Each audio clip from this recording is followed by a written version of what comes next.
Parang mas gusto ko na mag-travel vlogger. Na-enjoy mo pa yung buhay mo. Humahaba pa yung buhay mo. Hey mga pre, this is Architect Chris.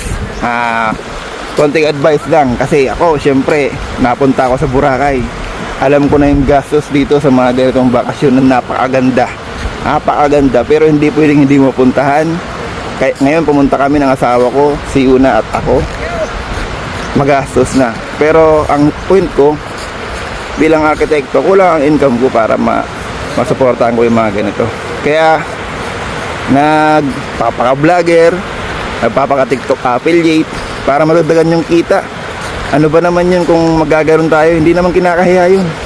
Dagdag kita para ma-experience mo at magkaroon ka ng budget para sa mga ganitong bakasyon sa Boracay o kakasaan man, kung saan mo pwede gusto mo magbakasyon.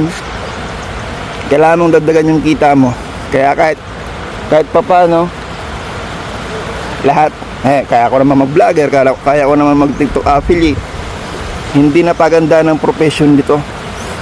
Hindi na paganda ng profesyon.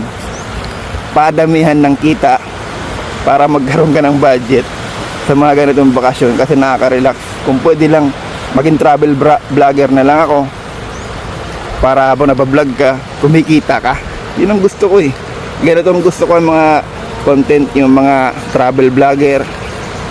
Nagka-travel ka, daming views, kikita ka kasi nakikita ng mga iba, nag-i-enjoy ka lang. Yun ang gusto ko. Kaya idol ko yung mga vlogger na travel vlogger, kung saan sila pupunta. Ang daming views, ang daming kita, nai-enjoy mo pa yung buhay mo. Kasi sa pagiging arkitekto, puro stress. Okay naman yung sahod pero puro stress. Kung maaari hindi ka dapat pumabsin sa ganitong industriya sa construction.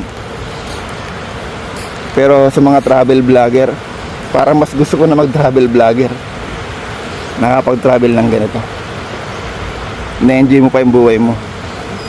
Humahaba pa yung buhay mo. Kasi nakapag-relax ka. So yun lang mga pre. Don't forget to follow, share, comment si Chris Casili Vlog mga pre. Sana dumami mo na follower para maging travel vlogger na tayo.